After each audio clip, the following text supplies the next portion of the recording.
প্রথম হচ্ছে মানে শর্ট করে বলতে পারি যে মানে আপনার যে স্পিরিট দেখছি তাতে মনে হয় যে মূল সংস্কার হচ্ছে যত দ্রুত আপনাদেরকে আসলে দায়িত্বটা ছেড়ে দেওয়া যায়, এই সংস্কারটা জরুরি, তাহলে এটা সহজ হবে মনে হয়।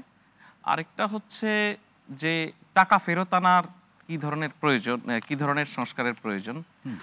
জাহিদ ভাই অনেকগুলি বিষয়ে অবগত। সরকার বেশ কিছু কমিটি করেছে, আমাদের টাকা কত টাকা গেছে, কিভাবে গেছে সেই জিনিসগুলি তো জানতে হবে। এবং ইতিমধ্যে সরকারের পক্ষ থেকে বলা হয়েছে মানুষ যেই ধারণাটুকু করছিল বাংলাদেশের অর্থনৈতিক অবস্থা নিয়ে, অবস্থা তার চেয়েও খারাপ।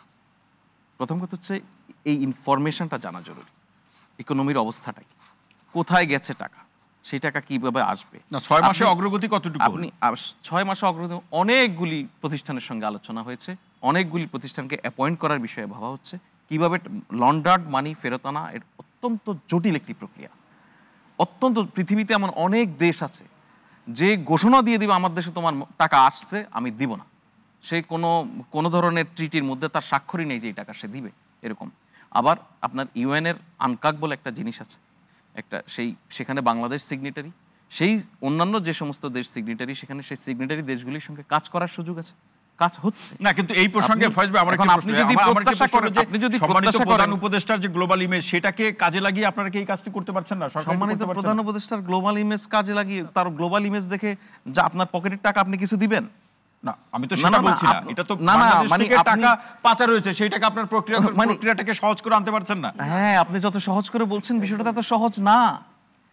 এটা আমি এখন ধরেন এই সরকার যদি 1 টাকাও না আনতে পারে, আমি আজকে বলে যাই যে পরের সরকার যে আসবে সে কতদিনে আনবে আপনারা দেখেন। আমি এই প্রক্রিয়া সম্পর্কে ব্যক্তিগতভাবে আমি এটা কি পরবর্তী সরকারকে চ্যালেঞ্জ দিলেন? না, চ্যালেঞ্জ না।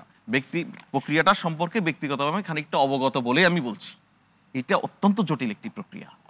এই প্রক্রিয়াটা শুরু হওয়া, অনেক কনসালটেন্সি ফার্ম আছে, তারা এই প্রক্রিয়া নিয়ে কাজ করে, তাদের সঙ্গে আপনার কাজ করতে হবে, এই জায়গাগুলি যেতে হবে, কত টাকা গেছে সেটা বুঝতে হবে, এবং এই টাকাগুলি পাচার হওয়ার জন্য আপনাকে আইন মেনে আদালতের অর্ডার পর্যন্ত আনতে হবে, রায় হতে হবে বিচারিক প্রক্রিয়ার মধ্য দিয়ে। এখন আপনি রায় চাচ্ছেন, বিচার বিভাগের সংস্কার চাচ্ছেন না। আপনি বলছেন যে অ্যারেস্ট করছে না কেন, কোন পুলিশ দিয়ে অ্যারেস্ট করছে সেই কথা কেন বলছেন না? এই পুলিশের প্রতি আপনার আস্থা আছে? নেই তো। এই আস্থা ফিরিয়ে আনার জন্য যে প্রয়োজনীয় সংস্কারটুকু করা দরকার, সেই সময়টুকু দিতে হবে। সেটা কতদিন? তো সেটা কতদিন? জি, সেটা হচ্ছে এই চলতি মাসের 8 তারিখে, চলতি মাসের 8 তারিখ, আপনার দিনক্ষণ বলে দিচ্ছি তো আমি। চলতি মাসের 8 তারিখে সবগুলি প্রতিবেদন প্রকাশ হবে।